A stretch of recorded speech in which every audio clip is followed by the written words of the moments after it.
दिग्रस तालुक्यातील हर्सुल प्राथमिक आरोग्य केंद्रातील मेडिकल ऑफिसर ऋतुजा राठोड यांच्या सतत गैरहजेरीमुळे ग्रामस्थ संतप्त झाले आहे। रुग्णसेवा ठप्प होत असल्याचा आरोप करत ग्रामस्थांनी त्यांच्या निलंबनाची मागणी केली। या प्रकरणी कार्यवाहीचा अहवाल वरिष्ठांना पाठवण्यात आला आहे। आशिष पवार, तालुका आरोग्य अधिकारी दिग्रस, आज प्राथमिक आरोग्य केंद्र हर्सुल येथे भेट दिली असता येथील काही नागरिकांनी दूरध्वनीवरून डॉक्टर इथे मुख्यालय राहत नाही किंवा आरोग्य सेवा देत नाही याबाबत तक्रार केलेली आहे। त्यानिमित्त आज प्राथमिक आरोग्य केंद्रात आलो असता इथे वैद्यकीय अधिकारी गैरहजर आहेत। इथे बाकी इतर कर्मचारी इथे सगळे हजर आहेत। नागरिकांना सुरळीत आरोग्य सेवा देणे हे आमचं आद्य कर्तव्य आहे।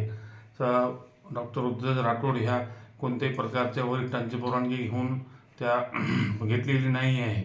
त्यांना आपण सतत गैरहजर असल्यामुळे त्यांना शोकॉज नोटीससुद्धा इश्यू केलेली आहे आणि हे जे गैरहजर काळातलं आपण त्यांचं वेतनसुद्धा काढण्यात येणार नाही आणि वरिष्ठांना याबाबत आपण अवगत केलेली आहे। सध्या स्थितीत एकच वैद्यकीय अधिकारी इथे आहेत, दुसरं पद भरण्याबाबत आपण वरिष्ठांना कळवलेलं आहे। Bureau report, Lokvahini media, Yavatmal.